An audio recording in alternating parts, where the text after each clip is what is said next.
Aleluias. Olha a glória de Jesus. Graças a Deus, igreja. Amém. Amém? Amém. A gente fala de trabalhar assim enquanto tudo, é bastante corrida, é bastante trabalho, mas a gente dá boas risadas, né? Meu Deus. Glória a Deus por isso. Queridos, gostaria de pedir para os irmãos abrir sua Bíblia em João.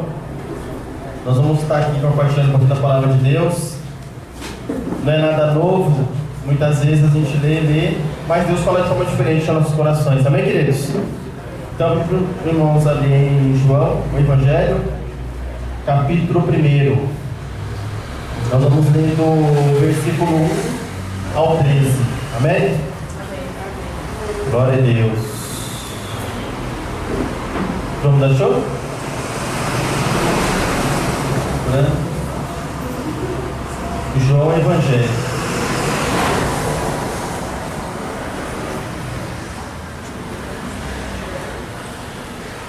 Deus é bom. Amém, queridos? Deus é fiel. Queridos, nós estamos aqui nessa noite por causa da pessoa de Jesus. Porque se não fosse por Jesus, tudo isso aqui seria em vão. Mas Jesus, Ele morreu na cruz pela minha vida e pela sua vida. E por isso nós estamos aqui hoje, contando as boas novas. Talvez não sejam boas novas para mim ou para você, mas para muitas pessoas aí fora é boas novas. Amém, queridos? Então nós possamos meditar. Vamos lá, versículo 1 diz assim: no princípio era o Verbo, e o Verbo estava com Deus, e o Verbo era Deus. Ele estava no princípio com Deus.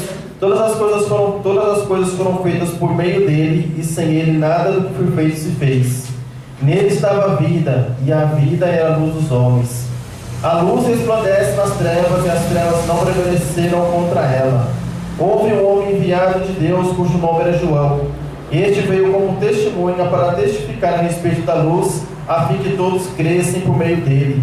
Ele não era a luz, mas veio para testificar a luz. A luz verdadeira que ilumina a todos os homens estava vindo ao mundo. Estava no mundo, e o mundo foi feito por meio dele, mas o mundo não o conheceu. Veio para o que era seu, mas os seus não o receberam. Mas a todos que receberam, aqueles que creem no seu nome, deu-lhes o poder de serem feitos filhos de Deus. Filhos não nascidos do sangue, nem da vontade da carne, nem da vontade do homem, mas de Deus. Santo Deus, em nome de Jesus, se nessa noite, Pai querido, posso falar nos nossos corações, ó Pai, que a Tua vontade, ó Deus, prevaleça nesse lugar, que nós possamos estar com nossos ouvidos atentos, ó Deus, com o coração quebrantado para ouvir a Tua palavra, Santo Deus. Que Teu Espírito Santo, Pai, que prenda liberdade, ó Deus, para agir em cada coração aqui nessa noite, e que no nome de Jesus o Senhor possa falar, e que nós possamos sair aqui edificados, ó Deus, e alegres, ó Deus, na Tua presença, Pai, em nome de Jesus. Amém e amém. O pastor tem nos orientado pelos novos convertidos, a estar iniciando a leitura da Bíblia através de João. O interessante é que o livro de João tem muitas características importantes sobre a vida de Jesus, que talvez a gente não vai ver nos outros evangelhos.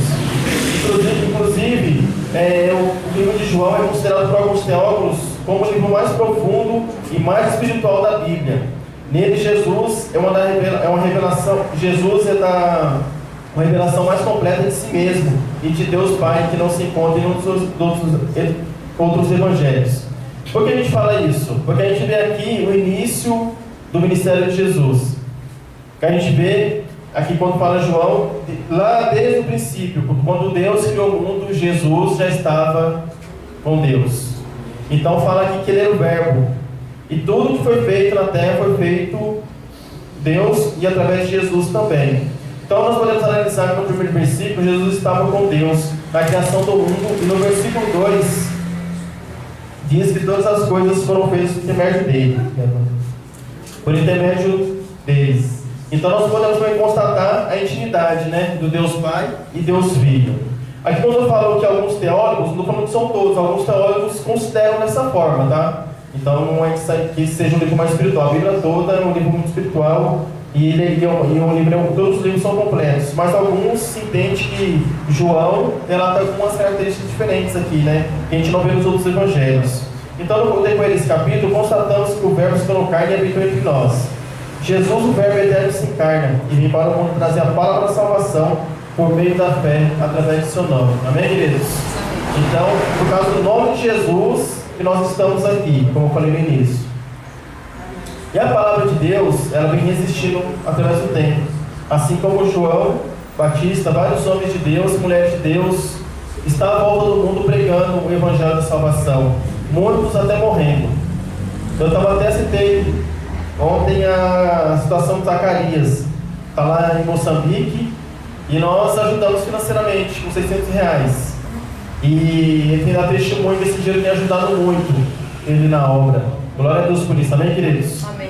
Nós estamos fazendo parte ali da obra de Deus em Moçambique. Mesmo que não seja um valor tão expressivo, mas Deus tem dado a condição para que eles possam estar fazendo aquela obra. E nós vamos resistindo por quê? Porque tem muitas dificuldades naquela terra que é difícil para o Evangelho prosperar. Mas glória a Deus que tem servos fiéis, que estão dispostos a arriscar suas vidas, a estar falando do amor de Deus para todos aqueles que necessitam, né? Então por isso que a gente fala que a palavra de Deus vem existindo através do tempo, né? Então o mundo tem sido muito corrompido, tem sido perverso, mas mesmo que muitos acham que nossa solução, Jesus vem mudar a história, né? Amém. Jesus muda a história, porque Jesus é a luz em meio das trevas, e quem crê será salvo. Amém, queridos? Amém. Então nos dias de hoje, as pessoas são muito incrédulas quanto à vida eterna, quanto à eternidade. Muitas vezes você fala de eternidade, as pessoas não compreendem. Você fala de vida eterna, as pessoas acham que é ilusão, que é uma coisa assim que está muito distante. E muitas pessoas não encaram isso como um estilo de vida. Porque se eu morrer, onde eu irei? Né? Então as pessoas não pensam dessa forma. As pessoas pensam que a vida é só aqui no meio da terra, só aqui materialmente falando. Mas quando a gente morre, a gente sabe que a Bíblia nos ensina que haverá 2 lugares, o céu e o inferno. Aí a pessoa tem que escolher em vida para onde ela quer passar a sua eternidade, porque depois que morre não tem mais como. O pecado tem se multiplicado pela face da terra. As pessoas estão com o coração cauterizado. Muitos têm até simpatia pela palavra de Deus, mas não têm força para seguir. É interessante isso que eu, infelizmente, nesse mês de janeiro, dentro de poucos dias eu perdi meu avô e minha avó, uma vez só. Meu avô faleceu no 11 de janeiro e minha avó faleceu agora terça-feira. É algo muito triste pra gente, né? Porque já eram idosos tudo, então um foi e outro foi atrás, né? Então foi um baque muito grande da minha família. E eu estava na casa da minha mãe nesse dia, eu estava conversando com a minha irmã. A minha irmã, ela já foi uma pessoa muito fervorosa na presença de Deus. Ela frequentava a igreja, na época era Renascer, e às vezes eu acordava assim, de madrugada com ela na sala, ouvindo louvor, chorando, né? Era muito fervorosa na presença de Deus. Mas aconteceu alguma coisa lá dentro que ela não gostou, ela acabou se afastando. Então ela é uma pessoa que tem simpatia pela palavra de Deus, mas ela não procura a igreja para congregar, porque diz que não quer mais estar no meio da igreja. Eu perguntei para ela assim, mas se Deus criou a igreja, tem um propósito. O pastor até fala com a gente sobre isso, dos crentes desigrejados. As pessoas acham que cultuar Deus em casa é o suficiente. Não é, queridos. Quando nós estamos aqui em grupo, nós estamos aprendendo um com o outro. Nós estamos aqui exercitando nossos dons espirituais. Amém? Amém. Aí a Bíblia não fala que nós somos um corpo? Então cada membro do seu corpo tem uma função. Então cada um de nós aqui somos importantes no corpo de Cristo, para estar fazendo a obra do Senhor. Amém, queridos? Amém. Então muitas vezes o inimigo tenta colocar, é bênção você estar cultuando Deus na sua casa, é bênção sim, com certeza é. Mas não é só isso, não é só o suficiente, tem que fazer parte do corpo. O corpo é justamente o que nós estamos fazendo aqui nesse momento. Estarmos aqui compartilhando das bênçãos, falando da palavra de Deus, louvando ao Senhor, é muito importante isso. Então, com base nessa palavra, eu gostaria de compartilhar com os irmãos algumas características, né, desse primeiro capítulo. Vamos ler o versículo 4 e 9, em nome de Jesus, que diz assim: nele estava a vida, e a vida era a luz dos homens. O 9 agora. A luz verdadeira que ilumina todos os homens está vindo ao mundo. Amém, queridos? Amém. Então o mundo está em trevas, por causa do pecado que tem se multiplicado. Deus, na sua infinita graça e amor, enviou seu Filho para salvar o que se havia perdido. Então, queridos, se não fosse por Jesus, onde nós estaríamos? Porque a humanidade já estava perdida. E Deus, na sua infinita graça, Ele resolveu enviar seu Filho para morrer o justo, para morrer pelo injusto. Eu fico pensando, eu estou trabalhando na empresa agora, a gente tem muitos jovens, e na hora do almoço assim eu fico observando a conversa deles e fico vendo que realmente o mundo está numa situação delicada. O pessoal me chama lá de abismado, né? Todo fica abismado. E para eles é super natural eles falar e fazer. E eu fico assim, eu fico pensando em misericórdia, né? Então é uma situação assim que a gente vê que a nossa juventude já tem se perdido. E a última chance para a humanidade restabelecer a comunhão com Deus é Jesus Cristo. Não há outra alternativa para o homem, amém? Quem crê? Amém. Não há outra alternativa para o homem, a não ser por Jesus Cristo. Então, nessa palestra, notamos que a luz aparece como atributo e qualidade de Jesus. Então, podemos concluir que o mundo está em trevas. E quem reconhece a luz nas trevas, reconhece que Jesus é Filho de Deus. Amém, queridos? Então, quando aquela pessoa que vem até aqui reconhece que Jesus é seu Salvador, e aquela pessoa toma a decisão e tem a conversão genuína, então ela reconheceu a luz de Jesus na vida dela. E aquilo que muitas vezes ela talvez não cria, ela passa a crer e tem uma mudança de vida, né? Porque Jesus muda a vida das pessoas. Então, a partir do momento que ela reconhece a luz, ela reconhece que Jesus é o Filho de Deus. Vamos ler agora o versículo 6 e 8, que diz assim: houve um homem enviado de Deus, cujo nome era João. Este veio como testemunha para testificar a respeito da luz, a fim de que todos crescem por meio dele. E ele não era luz, mas veio para testificar a luz. Eu gosto muito de falar de personagens bíblicos, porque da outra vez eu falei sobre Gideão, que é interessante nós vemos alguma característica dessas pessoas que realmente dedicaram suas vidas a Deus. E nós temos que procurar exercitar em nossas vidas essas qualidades. Porque com certeza, se nós exercitamos essa qualidade, nós teremos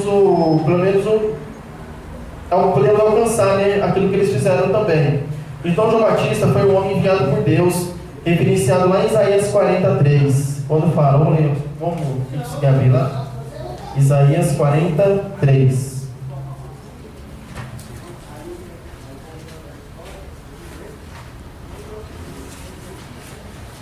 É bastante conhecido, porque desde o Velho Testamento já tem uma referência, né, sobre Isaías, sobre o homem que traria, anunciaria a palavra de Deus. Isaías 40, versículo 3, vou ler do primeiro, tá? Diz assim: consolai, meu povo, diz o vosso Deus. Falai benignamente a Jerusalém e bradai-lhe que a sua malícia é acabada, que a sua iniquidade está expiada e que já recebeu em dobro da mão do seu Senhor por todos os seus pecados. Vós, o que clama no deserto, preparai o caminho do Senhor, endireitai o erro da vereda do nosso Deus. Então, eu vejo de encontro sobre essa proposta de João, quando ele estava ali falando de Jesus, mesmo sem ter visto, mas já preparando o caminho para o Salvador. Amém? Então, nós vamos ver também aqui algumas características da vida de João. Em Mateus 3,7, vamos poder abrir em nome de Jesus, nós vamos ver aqui algumas características. A primeira que eu gostaria de falar é sobre que ele era um homem valente. Mateus, nós vamos ler Nós vamos ler o 3 e o 14, um versículo só.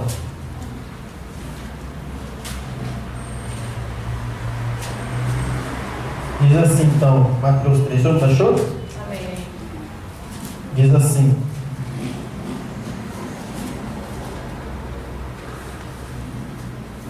vou ler a partir do 4, tá? As vestes de João eram feitas de pelos de camelo e que ele trazia um cinto de couro na cintura. Seu alimento era gafanhotos e mel silvestre. Então iam ter com ele Jerusalém, toda a Judéia e toda a região toda a região circunvizinha ao Jordão. Confessando seus pecados, eram batizados por ele vir ao rei. Ô meu irmão. Isso, o 6, tá? Confessando seus pecados, eram batizados por ele no Rio Jordão. Olha o 7. Mas vendo ele muitos fariseus e dos saduceus que vinham ao batismo, disse-lhes: raça de víboras, quem vos ensinou a fugir da ira futura? Então aqui ele confrontando os fariseus. Porque os fariseus não estavam interessados na palavra de Deus, mas eles estavam interessados em o quê? Espiar aquilo que ele estava pregando e ensinando, para mais para frente condenar ele. Vamos ler agora o versículo 14. Capítulo 14, versículo 4, que diz assim: pois João lhe dissera, não tinha visto possuída. Para entender melhor o contexto, vou ler a partir do porque aquele tempo ouviu Herodes, o tetrarca, a fama de Jesus, e disse aos seus servos: este é João Batista, que ressurgiu dos mortos, e por isso lhe não operam esses poderes miraculosos. Terceiro, Herodes havia mandado prender a João, e o fizera acorrentar e lançar no cárcere, por causa de Herodias, mulher de seu irmão Filipe, pois João lhe dissera, não tinha visto possuí-la. Então aqui a gente vê que Herodes era uma autoridade. E ali o irmão dele tinha possuído uma mulher que não era lícito, né? Não era para ir naquela mulher. E João também confrontou e falou. Então nós temos aqui que João era omnivalente. Aí vamos ler agora João 3. Vamos falar sobre a obediência de João. No mesmo versículo, no mesmo capítulo, João 3.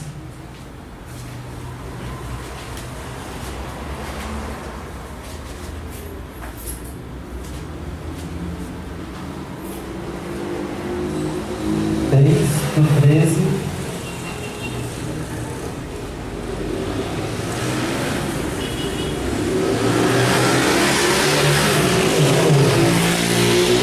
Amém?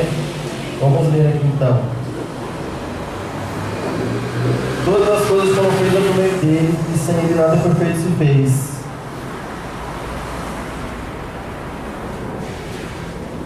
Vamos, eu pedi a referência aqui, mas vamos ler aqui, deixa eu ver o inglês.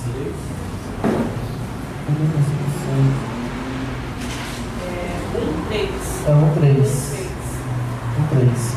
Todas as coisas foram feitas por meio dele, e sem nada que feito se fez. Mas era outra passagem, eu coloquei o capítulo, mas aí está errado aqui. Mas quando fala do batismo de Jesus, e João, Jesus pediu para João batizar ele. E João se recusou batizar, se recusou não, questionou. Eu preciso ser batizado pelo Senhor, e o Senhor vem a mim para me pedir para batizar? Aí Jesus explicou para ele que era um propósito de Deus ele batizar Jesus naquele momento. Ele foi e batizou João. Então João, por um momento, ele resistiu, né, aquilo que Jesus tinha falado. Mas logo depois que Jesus falou com ele, João o batizou. Até mais para cumprir a palavra do Senhor que já estava escrito. Amém, querido? Você mais perdão, aí essa referência eu me perdendo. Mateus 3:13. 3:3, é Mateus, né? Mateus 3:13. Vamos abrir lá para a gente ver a minha irmã. Quando eu coloquei aqui, Mateus 3:13, isso mesmo. Diz assim: então veio Jesus da Galiléia com João, junto do Jordão, para ser batizado por ele. Mas João tentava dissuadi-lo, dizendo: eu preciso ser batizado por ti, e vens tu a mim? Mas Jesus respondeu: deixa por agora, pois assim nos convém cumprir toda a justiça. Então João consentiu. Amém, queridos? Então esse era o propósito. A gente vê a obediência de João perante Jesus, diante de uma coisa que ele queria fazer, mas depois ele acabou entendendo o propósito. Agora vamos ler Marcos 1:4 e 5. Nós vemos aqui que João, nesse capítulo, que João era um pregador poderoso. Ele manejava bem a palavra da verdade e tinha ousadia. Marcos 1, do 4 ao 5, que diz assim: apareceu João Batista. Apareceu João batizando no deserto e pregando o batismo de arrependimento para a remissão dos pecados. Toda a província da Judeia e os de Jerusalém ia ter com ele, e confessando seus pecados eram batizados por ele no Rio Jordão. Agora vamos ler o 7. E pregava dizendo: após mim vem aquele que é mais forte do que eu, do qual não sou digno de abaixando-me, desatar a correr das suas sandálias. Nós temos aqui a humildade de João, porque ele reconhece que Jesus era o Messias e ele não era digno de abaixar e desatar as suas sandálias. Então essas são algumas características que João Batista tinha, e são algumas delas que devemos desenvolver para termos em nossas vidas, para ser mensageiro de Deus. Amém, queridos? Então só alguma delas. Tem muitas outras mais que João que fala, mas o que me chamou a atenção foi isso.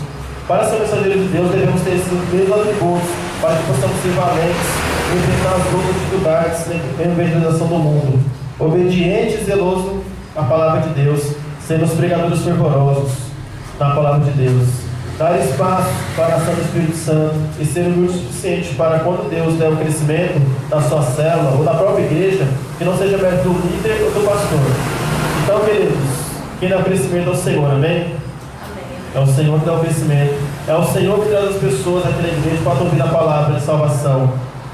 Então, muitas vezes, quando vier o crescimento, que nós não podemos achar que é de mim mesmo, que eu sou o melhor líder, ou que os pastores passaram são o melhor pastor, não. Mas que Deus tem dado crescimento. A nossa igreja, ela tem promessa. Então, nós não podemos nos desanimar quando nós temos mãos da igreja vazio, mas sabemos que o propósito de Deus, a gente não escolhe, mas é o Senhor que dá o crescimento. Amém?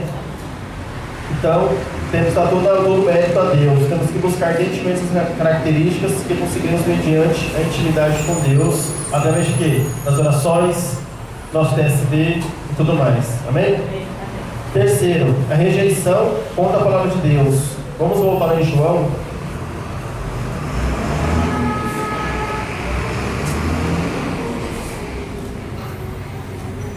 João 1.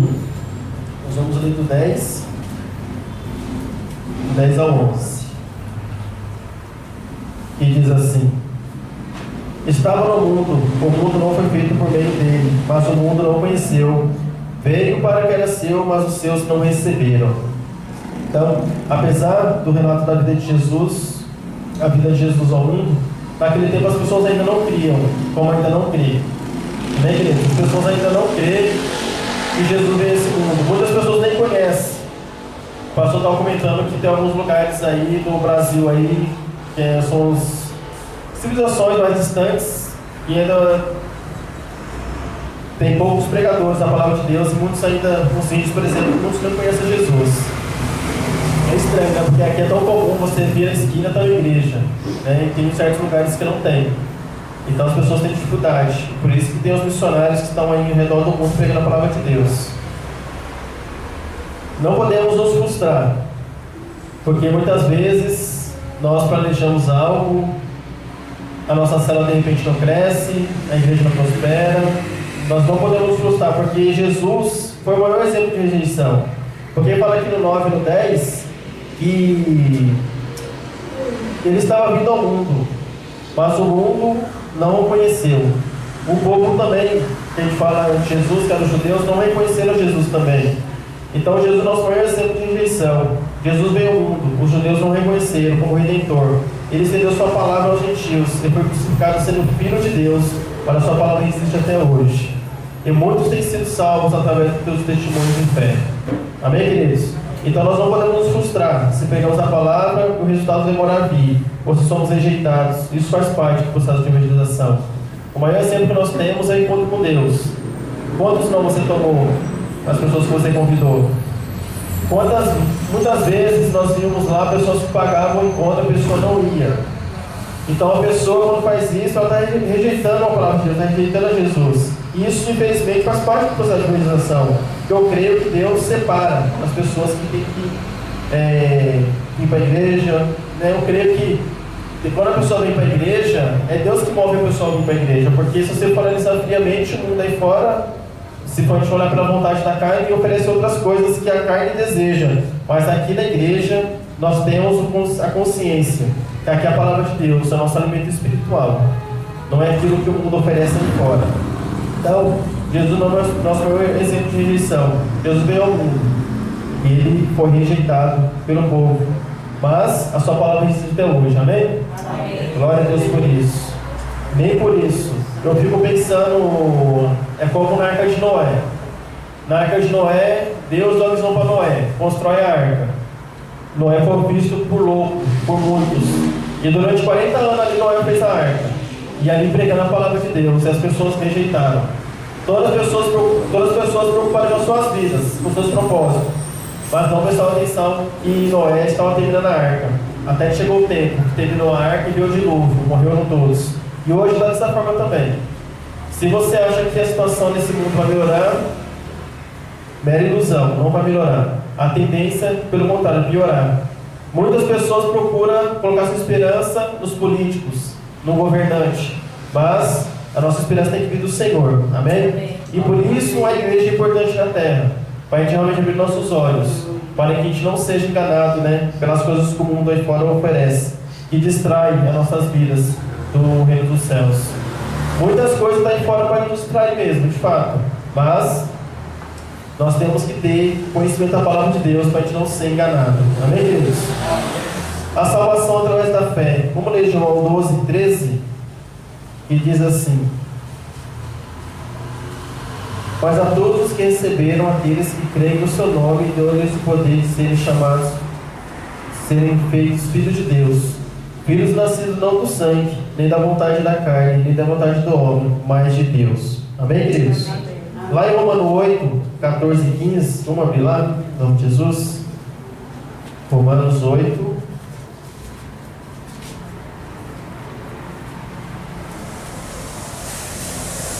Romanos 8, capítulo 14 e 15. Diz assim: porque todos os que são guiados pelo Espírito de Deus são filhos de Deus, pois não recebeste o espírito da escravidão para outra vez estar sem temor, mas recebeste o espírito de adoção, pelo qual clama, Abba, Pai. Amém, queridos?